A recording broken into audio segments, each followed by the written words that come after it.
जय Hind friends, welcome to candidate choice. I hope आप सभी लोग स्वस्थ होंगे और पढ़ाई लिखाई अच्छे से कर रहे होंगे। जैसा कि हम लोग पढ़ रहे थे सीडीएस के प्रीवियस ईयर क्वेश्चंस 2020 से लेकर 2023 तक के। ठीक है, जिसमें से हम लोगों ने बाकी दो यूनिट्स कर ली थी, दो, जिसमें time and work, pipe and system, speed time and distance से रिलेटेड ट्रेन के क्वेश्चन और बोर्ड के क्वेश्चन कंप्लीट हो गए थे। ठीक है, तो आज के इस सेशन में हम लोग रेशियो एंड प्रोपोर्शन, रेशियो के क्वेश्चंस जितने भी हैं 2020 से 2023 तक पूछे गए हैं सीडीएस में प्रीवियस ईयर्स में, प्रोपोर्शन के जितने भी क्वेश्चन हैं और एजेस के जितने भी क्वेश्चन हैं। ठीक है, एजेस के जितने भी क्वेश्चन है आज इस वीडियो में हम लोग वो देखेंगे। ठीक है, तो आज यहाँ पे दो चैप्टर कवर होंगे, ratio and proportion and ages. Ratio and proportion के ही अंदर एक पार्ट आता है पार्टनरशिप का, पार्टनरशिप के भी क्वेश्चन इसमें है। ठीक है, तो ये रेशियो से अलग नहीं है, रेशियो पे ही बेस्ड है, तो पार्टनरशिप के भी क्वेश्चन इसमें है। ठीक है, तो चलिए बिना किसी देरी के शुरू करते हैं। पहला क्वेश्चन देखिए, पहला क्वेश्चन है आपके सामने। इन अ पार्टी ऑफ 150 पर्सन, ठीक है, एक पार्टी है जिसमें 150 लोग हैं। एक पार्टी है जिसमें 150 लोग हैं। 75% टेक्स टी, ठीक है, 75% जो है वो टी लेते हैं, चाय लेते हैं। 60% टेक्स कॉफी, जो 60% है वो कॉफी लेते हैं। एंड 50% टेक्स मिल्क, 50% मिल्क लेते हैं। ठीक, कोई दिक्कत? कोई दिक्कत नहीं है। 15 of them take both tea and coffee. अब ये समझो, 15 लोग जो है वो टी और कॉफी दोनों लेते हैं। मतलब इस 75 के 15 और इस 60 के 15 एक साथ हटाएंगे। इसको करने के लिए आपको वेन डायग्राम बनाना पड़ेगा। वेन डायग्राम में देखिए, सबसे पहले हम लोग टी का सर्कल बना लिए, ये टी के लिए है। ठीक है, ये टी के लिए हो गया, ये कॉफी के लिए हो गया। ठीक, तो ये जो बीच में ये जो वाला जो एरिया आ रहा है, ये 15 लोग हैं। समझिए बात को, ये 15 लोग हैं जो चाय और कॉफी दोनों ले रहे हैं, चाय और कॉफी दोनों ले रहे हैं। ठीक, कोई दिक्कत नहीं। ठीक है, चलिए, अब ये कि 75 में से 15 लोग इस वाले जोन में आ रहे हैं, इस दो है यहां वाले जोन में अगर 15 लोग आ रहे 75 में से, तो यहां रिमेनिंग कितने बचे? यहां 15 माइनस 75 माइनस 15 60, और 60 में से 15 अगर इस जोन में आ रहे हैं तो ये रिमेनिंग कितना बचा? ये 45 बचा। आगे देखते हैं, ये रिमेनिंग जो है 45 बचा है। अभी आगे देखते हैं क्वेश्चन में और क्या कह रहा है। But no one taking milk takes tea, मतलब जो मिल्क ले रहा है वो चाय नहीं पी रहा कोई भी। समझ गई बात? If each person is in the party takes at least one drink, ठीक है, और सारे आदमी कोई ना कोई एक ड्रिंक ले ही रहे हैं, then what is the number of person taking milk only. कितने लोग होंगे जो केवल मिल्क लेंगे? मतलब कॉफी से कोई रिलेशन नहीं बताया, मतलब कॉफी भी कुछ लोग होंगे जो मिल्क ले रहे हैं। ठीक, मिल्क वाले कुछ लोग होंगे जो कॉफी ले रहे होंगे। लेट सपोज अगर ये जो बीच वाला पोर्शन है जो कॉफी और मिल्क के बीच में आ रहा है, कॉफी और मिल्क के बीच में जो आ रहा है, ये मान लिया मैंने एक्स है, ये एक्स है, तो ये वाला हिस्सा जो बचा है 45 माइनस एक्स हो जाएगा, क्योंकि ये 45 था ना टोटल। 60 में से 15 तो ये ले रहे थे, जो दोनों ले रहे थे, चाय और कॉफी, और यहाँ पे जो x है वो मिल्क और कॉफी दोनों ले रहे हैं। तो ये 45 माइनस एक्स हो गया, क्योंकि ये वाला पोर्शन जो है ये x माना है मैंने, और ये वाला जो हिस्सा हो गया ये 50 माइनस एक्स हो गया। यहां तक बात समझ में आ गई? ठीक है, तो हमें केवल मिल्क से रिलेशन, मिल्क वाले का निकालना है। तो ये 75 तो भूल जाइए, जो चाय वाले 75 है इनको मैंने हटा दिया। चाय वाले 75 से हमको कोई लेना देना नहीं है, बचे रिमेनिंग 75। ये रिमेनिंग 75 किसके बराबर होंगे? ये बराबर होंगे 45 minus x plus x plus 50 minus x. ये जो होंगे इन तीनों का सम 75 होगा। 75 होगा क्यों? क्योंकि टोटल 150 लोग हैं, जिसमें से 75 तो चाय लेते हैं, उनसे कोई लेना देना नहीं है। बाकी रिमेनिंग यही लोग बचे। इसको इक्वेशन को सॉल्व कर लीजिए। माइनस एक्स से प्लस एक्स गया, 45 plus 50 95, minus x is equal to 75। 75 को इधर लाएंगे, एक्स को इधर ले जाएंगे, तो x is equal to 95 minus 75, that means 20। X की वैल्यू 20 आ गई। हमसे पूछा क्या है? एक्स की वैल्यू 20 आ गई। हमसे पूछा है ये वाला हिस्सा जो केवल मिल्क ले रहे हैं, जो केवल मिल्क ले रहे हैं, मतलब 50 माइनस एक्स, 50 माइनस एक्स मतलब 50 माइनस 20 30। तो यहां से 30 हमारा आंसर हो जाएगा, 30 हमारा आंसर हो जाएगा। समझ में आ गई बात? समझ में आ गई बात? ठीक है, क्या किया मैंने यहां पे एक बार और समझ लो इसको। वेन डायग्राम बनाया चाय वालों का, वेन डायग्राम बनाया कॉफी वालों का। कॉफी वाले बीच में 15 थे, तो 75 माइनस 15, 60 केवल चाय ले रहे थे, बचे इधर कॉफी वाले। और कुछ लोग ऐसे थे जो मिल्क भी ले रहे थे, कॉफी के साथ मिल्क भी ले रहे थे। तो जो मिल्क और कॉफी दोनों ले रहे थे उसको मैंने एक्स माना, तो ये रिमेनिंग 45 माइनस एक्स हो गया और ये 50 माइनस एक्स हो गया। 75 तो मैंने हटा ही दिया, टी से कोई लेना देना नहीं है, तो 45 माइनस एक्स प्लस एक्स और प्लस 50 माइनस एक्स, इसकी वैल्यू मैंने बताई 75 के बराबर होगी। तो यहां से माइनस से प्लस ये कट गया, फिर यहां से आपकी एक्स की वैल्यू 20 आ गई थी। एक्स की वैल्यू 20 आ गई, तो इसकी वैल्यू हमसे पूछा नहीं, हमसे 50 माइनस एक्स की वैल्यू पूछा है, तो 50 माइनस 20 दैट मीन 30 हमारा आंसर हो जाएगा। समझ में आ गई बात? तो यहां पे यही समझाया गया है। इजी क्वेश्चन था, मजा आया? ठीक है, चलिए अगला क्वेश्चन देखिए। ABCDE enter into a business, they invest money in the ratio 2, ratio 3, ratio 4, ratio 5, ratio 6. However, the time invested by them in the ratio 6, ratio 5, ratio 4, ratio 3, ratio 2, if the profit distributed is directly proportional to time and money invested, then who receives the highest amount of profit? Concept समझो यहाँ पे, partnership का concept क्या कहता है? Partnership का concept क्या कहता है? अगर मान लीजिए आपने किसी पार्टनरशिप में घुसे हैं, तो आप जिस टाइम में, जैसे टाइम का जो रेशियो होगा, ठीक है, अब कितना पैसा आपने इन्वेस्ट किया, इन्वेस्टमेंट का, इसी के रेशियो में प्रॉफिट माना जाता है। टाइम इंटू इन्वेस्टमेंट जितना भी होगा, उसी के रेशियो में जो भी होगा, वो आपकी प्रॉफिट भी उसी रेशियो में आएगी। समझ में आ गई बात? तो इस क्वेश्चन में यही कहा गया है कि 5 लोग हैं, ए बी सी डी ई, ठीक है।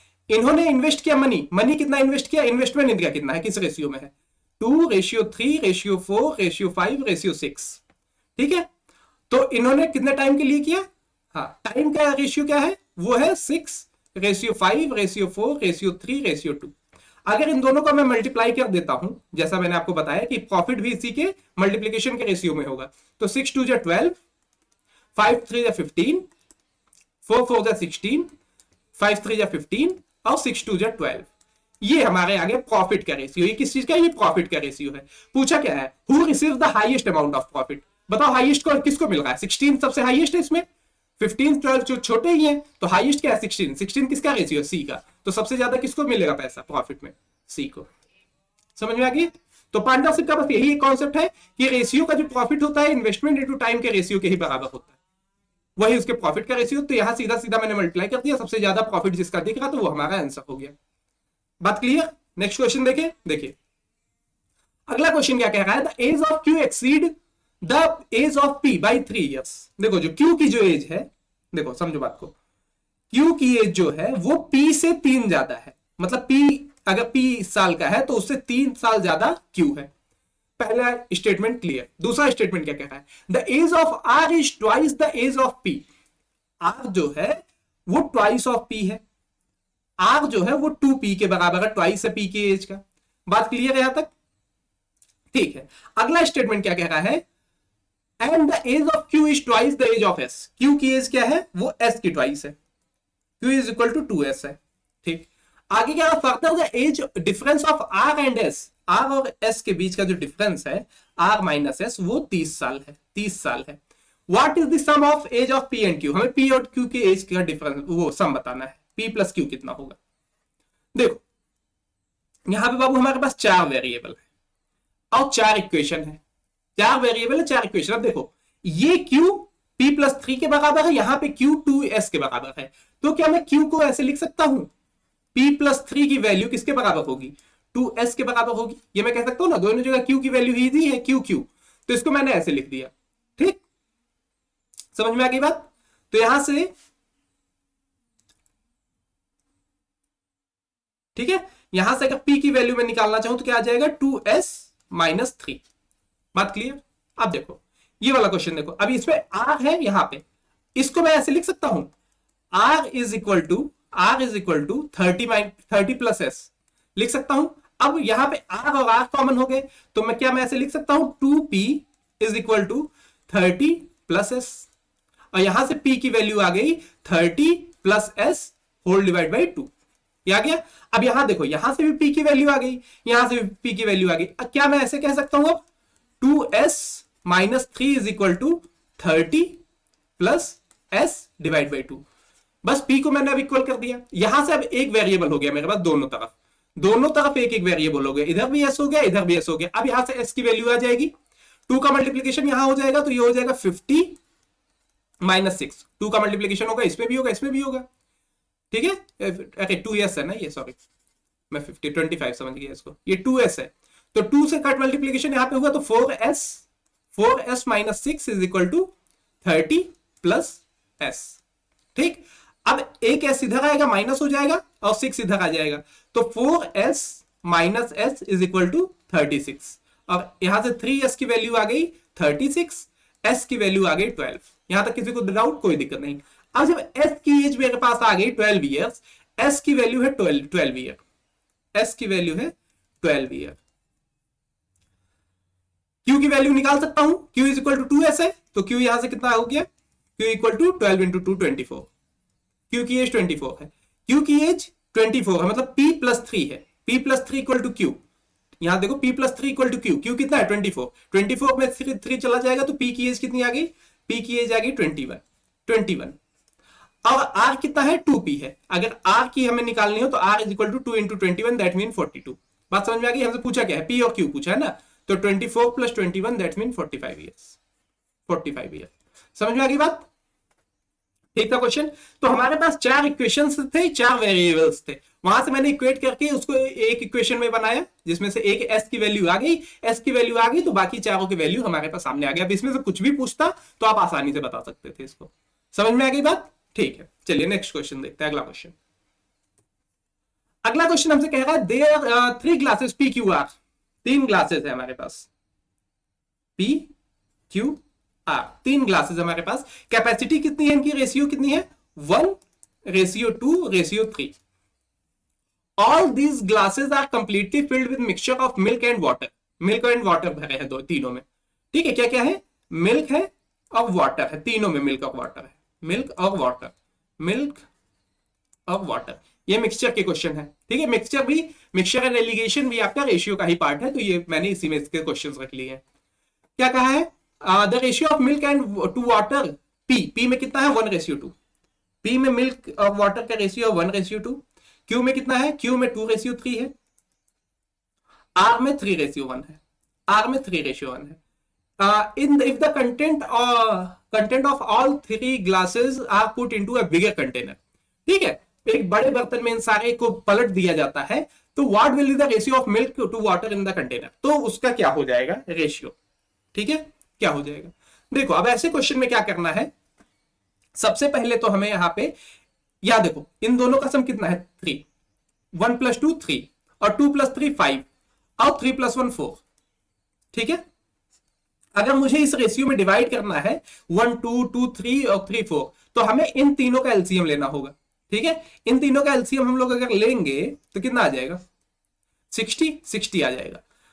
ऐसे क्वेश्चंस को सॉल्व करने के लिए देखो जो भी नीचे रेशियो था उसका मैंने एलसीएम लिया, अब इस एलसीएम का ऊपर मल्टीप्लीकेशन कर दो, आपके लिए आसान हो जाएगा।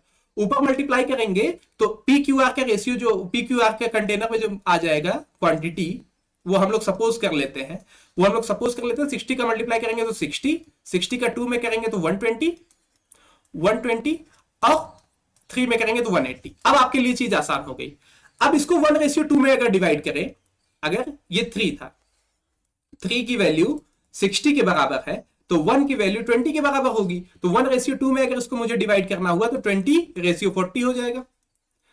अगर 120 को हमें डिवाइड करना हुआ 2:3 में, 2:3 में 5 की वैल्यू अगर 120 है, तो 1 की वैल्यू कितनी हो जाएगी, 5 2 10 24 हो जाएगी। तो ये हमारा हो जाएगा 2:48, 48 प्लस 72, ये 72 इस रेशियो में आ गया। अगर 180 को हमें डिवाइड करना हुआ 1:6 में, किसमें 3:1 में, सॉरी, तो 4 की वैल्यू अगर हमारे पास 180 है, तो 1 की वैल्यू यहां से कितनी आ जाएगी, 4 16 और 45 है ना, 45 आ जाएगी।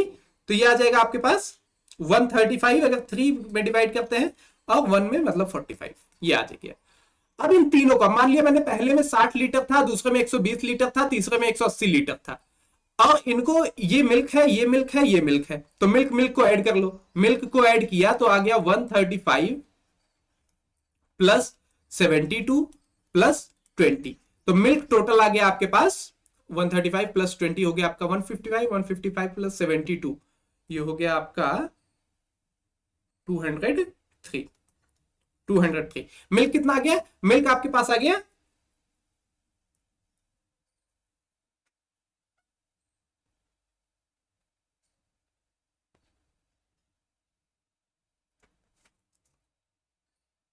वाटर की बात करेगा। वाटर ये है, ये वाटर है, ये वाटर है, ये वाटर है, सॉरी ये 48 है ना। मिल्क मिल्क हमें ऐड करना 48, वही में तो ठीक 48। हाँ ठीक है। अब मैं वाटर वाटर अगर हमें ऐड करना है तो 40 plus 72 plus 45, that means 70 40 112 112 plus 45 157 157। तो हमारा जो आंसर हो जाएगा वो हो जाएगा 203 रेशियो 157। ठीक है, समझ में आ गई बात?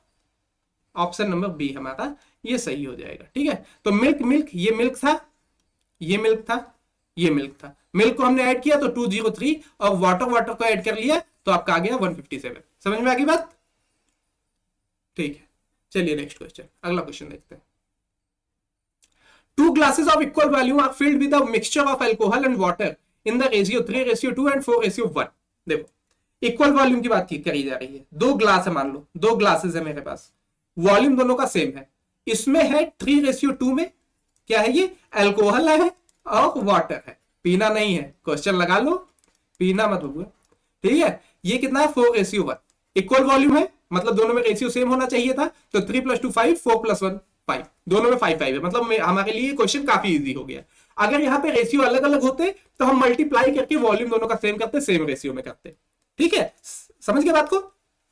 अगर यहाँ पे अलग होता, बट यहाँ पे ऑलरेडी 5 5 है दोनों का सम, तो हमें मल्टीप्लाई करने की एलसीएम लेने की जरूरत ही नहीं है। जैसे पिछले में इक्वल नहीं था तो हमने एलसीएम लिया था, बट यहाँ पे दोनों में वॉल्यूम सेम है तो यहाँ पे ऑलरेडी हमें एलसीएम लेने की कोई जरूरत नहीं है, ऑलरेडी हमें इक्वल गिवन है। तो these glasses are emptied into third glass, what is the ratio of the alcohol in water. अब थर्ड ग्लास पे ऐड करना है। देखो 3 अल्कोहल 2 वाटर, 4 अल्कोहल 1 वाटर, नए कंटेनर में दोनों को अगर ऐड करेंगे तो क्या आ जाएगा? 7:3। बहुत इजी क्वेश्चन, कुछ करना ही नहीं था इसमें, बस ऐड कर देना था। समझ के बात? तो अल्कोहल से वाटर नए ग्लास में कितना हो जाएगा? 7:3। बात क्लियर? नेक्स्ट चले, अगला चले। देखो अगला कह रहा है if 3 positive numbers are in the ratio 2:3:5 and the sum of their squares is 1368, then what is the sum of the numbers? बहुत इजी क्वेश्चन कह रहा है 2x का होल स्क्वायर रेशियो 3x का होल स्क्वायर रेशियो 5x का whole square का ratio, मतलब इन तीनों का सम, इन तीनों का सम, इन तीनों का सम जो है 1368 है। तो हमें बताना है तीनों डिजिट्स का सम कितना होगा। तो इसको कर लो, 4x² हो जाएगा प्लस 9x² हो जाएगा प्लस 25x² हो जाएगा इज इक्वल टू 1368। और इन तीनों का सम कितना हो गया? 25 प्लस 9 आपका 34, 34 plus 4 38, x² is equal to 136.8। ठीक है, 1368। x² की वैल्यू यहां से आ जाएगी 1368 डिवाइड बाई 38। कट रहा है ये 19 से कट रहा है ना, 19 2 जा और 19 7 जा आपका 133 130 38 172। तो x² की वैल्यू यहां से आ गई 36, तो x की वैल्यू यहां से आ गई 6, x की वैल्यू 6 आ गई। अगर x की वैल्यू 6 आ गई, 2x की वैल्यू हो गई 12, 3x की वैल्यू हो गई 18, 5x की वैल्यू हो गई कितना? 5x की वैल्यू 6 है ना, 6 5 30। ठीक है 30, तो 30 प्लस 18 प्लस 12 30, 30 प्लस 30 60, तो 60 हमारा आंसर हो जाएगा। इजी था, बहुत इजी क्वेश्चन, कोई दिक्कत नहीं। नेक्स्ट चलिए अगला question. The present age of father is equal to the sum of the ages of 4 children. क्या है? एक बाप की प्रेजेंट एज जो है वो अपने चारों बच्चों के एज के सम के बराबर है।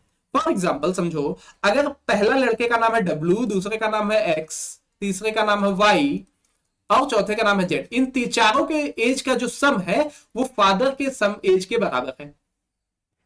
ठीक, चारों की एज का सम फादर के एज के बराबर है। After 10 years the sum of ages of the children will be 1.6 times of the father age। समझ गए? 10 साल बाद, 10 साल बाद देखो W अगर आज W साल का है तो 10 साल बाद कितना हो जाएगा? W plus 10। X अगर आज X साल का है तो 10 साल बाद X प्लस 10। Y अगर आज Y साल का है 10 साल बाद 10 प्लस हो जाएगा। और Z अगर आज Z साल का है तो 10 साल बाद Z प्लस Z। इसी तरीके से फादर जो है वो f प्लस जेड, अरे f plus 10, sorry f plus 10, ये भी तो 10 साल बढ़ेगा ना, वो रुका थोड़ी रहेगा। अब देखो, अब इन सब का सम जो है वो फादर के सम का 1.5 टाइम्स है, 1.6 टाइम्स है। समझ में आ गई बात? 1.6 टाइम्स है। समझ में आ गई बात? यही चीज यहां पे कहा जा रहा है। अब इस इक्वेशन को सॉल्व कर लो, इसी इक्वेशन को सॉल्व कर लो। सॉरी, अच्छा ये फादर का है ना, क्या लिखा है? After the 10 years the sum of ages of children 1.6 times the ages of their father, father का ये है 1.6 टाइम्स, ठीक है, 1.6 टाइम्स ये है। इधर आ जाएगा आपका 40, 10 plus 10 plus 10 plus 10 40 plus W X plus Y plus Z, ये क्या था? ये एफ के इक्वल था, तो इन चारों के सम को मैं एफ लिख सकता हूं, एफ लिख दिया। और यहां पे ये आ जाएगा आपका 1.6 एफ प्लस 60, ठीक है, ये आ जाएगा आपका।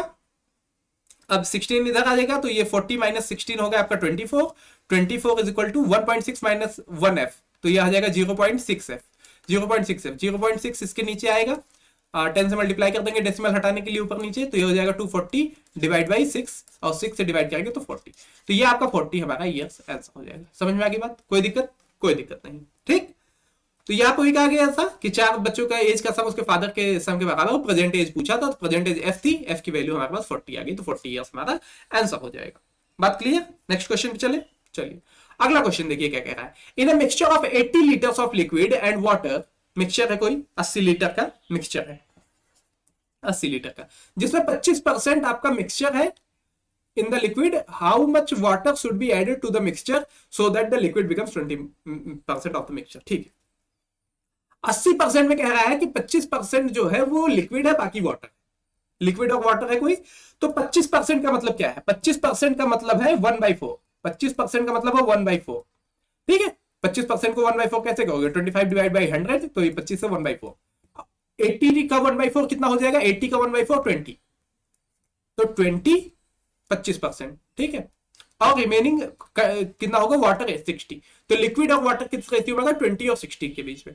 कह रहा है कितना पानी और ऐड कर दे कि ये 20% मिक्सचर 20% रह जाए, तो हमें केवल वाटर ऐड करना है, मिक्सचर तो जो है वही रहेगा, मिक्सचर तो जो है वही रहेगा। कॉमन सेंस अगर लगाओगे, अगर कॉमन सेंस लगाओगे तो यहां पे सीधा सीधा समझ में आएगा कि 20 किसका 20% है? 100 का, 100 का 20% 20 होता है, तो क्या मैं 80 को अगर मैं 100 कर दूं तो ये 20% के बराबर हो जाएगा। तो अगर मैं यहाँ पे 20 और वाटर जोड़ दूं तो ये 80 प्लस 20 100 हो जाएगा।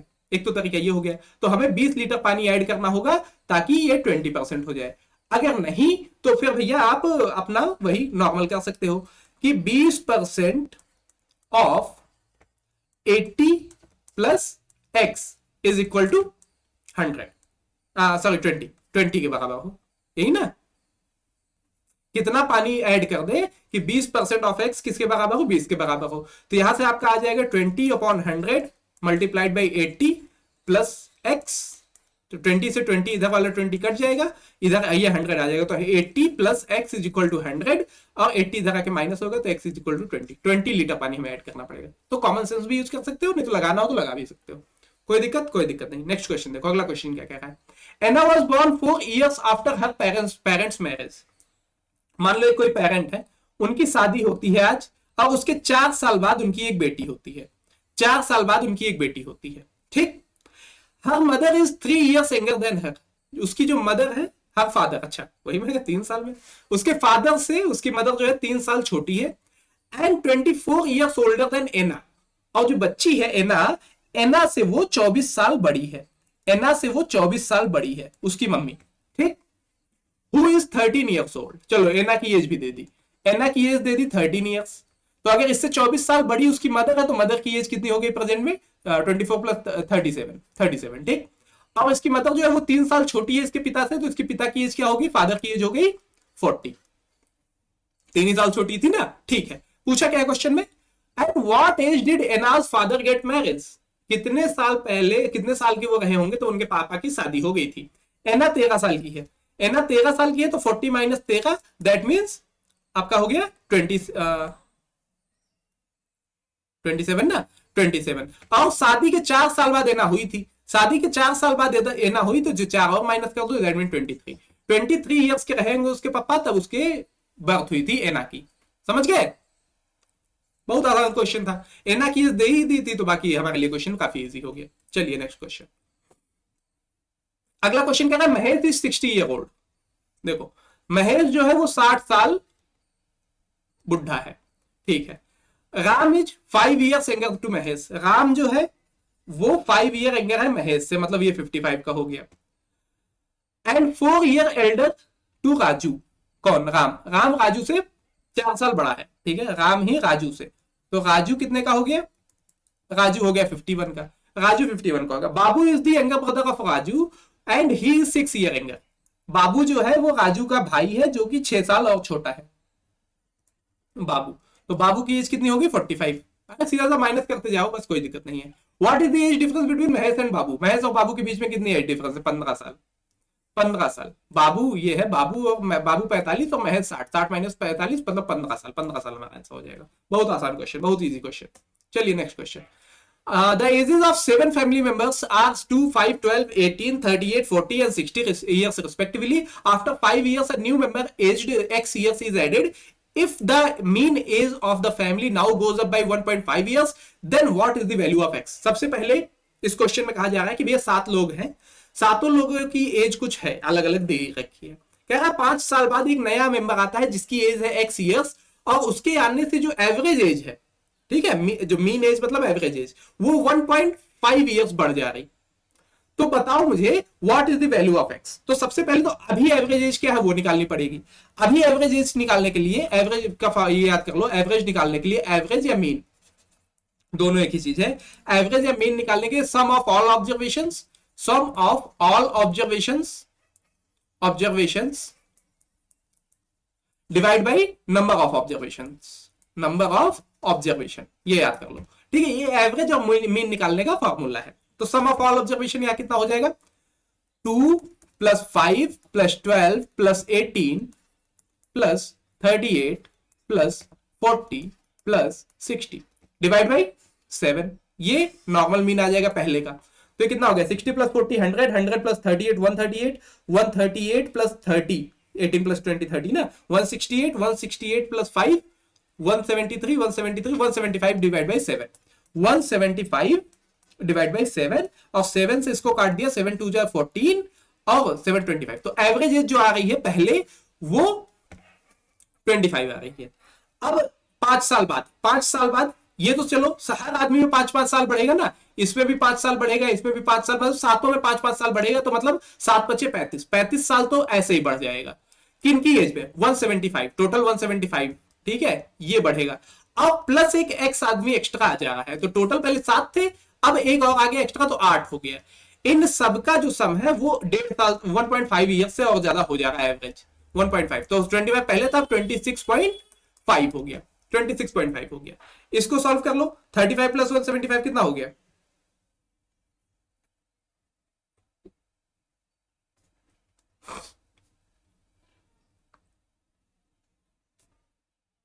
(210 + x डिवाइड बाई 8). तो 8 का मल्टीप्लीकेशन इधर कर दो, 8 का क्रॉस मल्टीप्लीकेशन हो जाएगा। 8 5 = 40 और 8 6 = 48, 52 कैरी 5, 8 2 = 16, 5 212।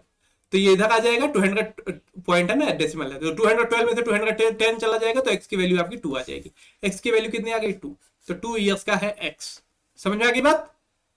सबसे पहले हमने एवरेज निकाला पहले सातों का, फिर 5 साल बाद, मतलब 7 × 5 = 35, 35 ईयर्स और बढ़ गया होगा सबकी एजेस में, उसमें ऐड करके मैंने एक्स की एज को ऐड किया, और नीचे अब 7 मेंबर के बजाय 8 मेंबर हो गए थे, तो 8 से डिवाइड कर दिया, वो 1.5 साल से एज बढ़ गई थी एवरेज एज, तो 26.5 हो गया। इस इक्वेशन को सॉल्व करके एक्स की वैल्यू आ गई 2, 2 हमारा आंसर है। नेक्स्ट क्वेश्चन देखिए, अगला क्वेश्चन क्या कह रहा है, देखिए ये बढ़िया क्वेश्चन है।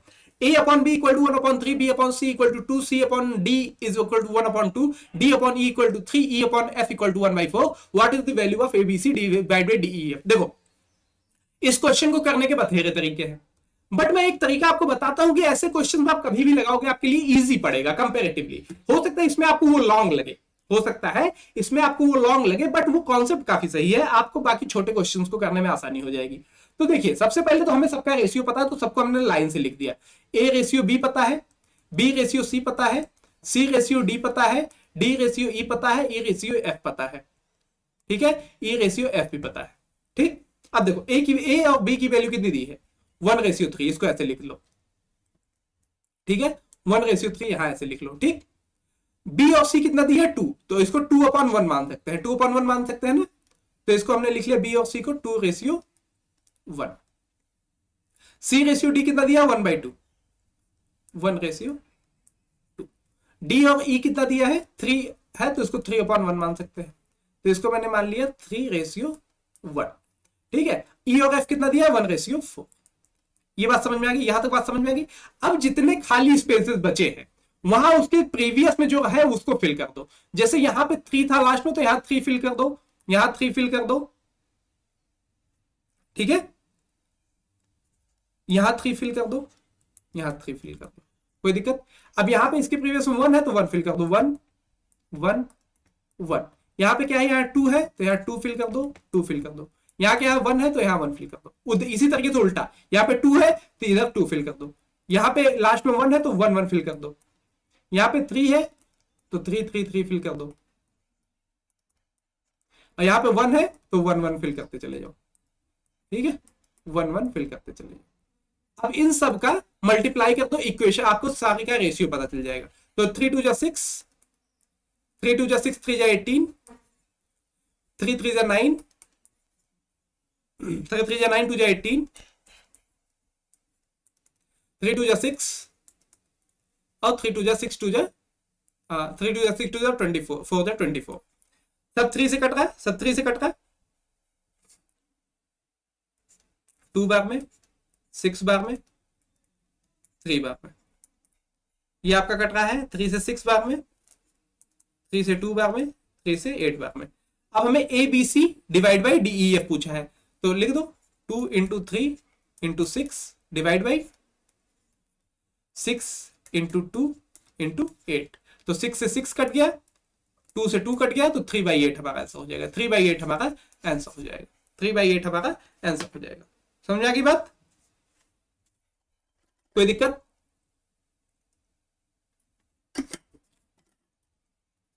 ठीक है, तो ये तरीका बेस्ट है, टाइम भी बचेगा आपका और जल्दी भी हो जाएगा। तो अगर आपको कंबाइन रेशियो निकालना हो तो आप इस तरीके से निकाल सकते हैं, 2 का 3 का 4 का 5 का 6 का, कितने का भी कंबाइन रेशियो आप इस तरीके से निकाल सकते हैं, अगर बाकी मुझे पता है। चलिए अगला, अगला क्या है, यदि x² + 9² = 6xy, तो x और y का रेशियो किसके बराबर है। देखो इसको करने का 2 तरीका, देखो या तो इसको क्वाड्रेटिक इक्वेशन बना लो, ठीक है, क्वाड्रेटिक इक्वेशन भी बनेगा। जैसे देखो क्वाड्रेटिक इक्वेशन का फार्मूला बनेगा यहाँ पे, ये क्या है, ये x² + 9y² है, और इसको अगर मैं इधर ले आऊं तो ये -6y हो जाएगा, -6y हो जाएगा। अब हम लोग ने पढ़ा है अलजेब्रा में a + b का whole square is equal to a² + b² minus, sorry a - a ये प्लस 2ab ये होता है, और a - b का होल स्क्वायर, a - b का होल स्क्वायर क्या होता है, a² + b² - 2ab, ठीक है। तो यहां पे ये माइनस में है, तो मुझे दिख रहा है x का स्क्वायर है, मतलब x है a की जगह पे, और 9y का होल स्क्वायर मतलब 3y है, 3y है इसकी जगह पे, इसी का होल स्क्वायर का फार्मूला ये लिखा हुआ है, ठीक है। तो यहाँ y 3 है और x 1 है, तो 3:1 हमारा आंसर हो जाएगा, यही पूछा है यहाँ पे। बट मैं आपको ये सजेस्ट नहीं करूंगा, मतलब करूंगा, बट ऐसे क्वेश्चन में आप वैल्यू पुटिंग को ज्यादा महत्व दिया कीजिए, ठीक है। वैल्यू पुटिंग के कुछ नियम है जो अगर आप फॉलो करेंगे तो सबसे पहले क्या होना चाहिए कि डिवाइड में 0 नहीं आना चाहिए। वैल्यू पुटिंग जब भी करो आप डिवीजन में 0 नहीं आना चाहिए, नहीं तो क्वेश्चन इन्फिनिटी में हो जाता है, ठीक है। और 1 से 2 से ज्यादा ऑप्शंस मैच नहीं करने चाहिए, तो कुछ ऐसे कुछ बातों का आप ध्यान रखेंगे तो आपका आंसर हमेशा सही आएगा। देखो ऐसे क्वेश्चन में मैं क्या कह रहा हूं, ऐसे क्वेश्चन में हमें वैल्यू पुटिंग पे ध्यान देना है, आसानी से हो जाएगा। देखो हमें क्वेश्चन गिवन है x² + 9y² = 6xy, ठीक है। हमें y रेशियो x का वैल्यू पूछा है, तो ये जो ऑप्शंस होंगे ये y और रेशियो x में ही होंगे, तो y की जगह पे ये वाला वैल्यू, x की जगह पे ये वाला वैल्यू चार करके चेक कर लो, जहां पे सेटिस्फाई कर गया LHS = RHS, LHS = RHS जहां हो गया वो आपका आंसर हो जाएगा, LHS = RHS जो हो जाएगा वो आपका आंसर हो जाएगा। जैसे अगर यहाँ पे मैं y की जगह 1 और x की जगह 3 पुट करता हूं, तो 3² + 9 1 का whole square is equal to 6 × 1 × 3, तो ये हो जाएगा 3 का स्क्वायर 9 + 9 1 9 और इक्वल टू 18, तो तो ये 18 इक्वल टू 18 हो गया। तो देखिए पहला ही ऑप्शन हमारा सही हो गया, पहला ही ऑप्शन हमारा सही हो गया 1:3। अच्छा हाँ, वो पिछले में मैंने क्या बताया था, वो ये था ना x plus 3 Y ratio x का पूछा था ना, तो ये हो जाएगा हमारे पास 3:1:3 ये वाला। ठीक है, समझ गए, समझ गए बात? ठीक, चलिए अगला क्वेश्चन देखिए।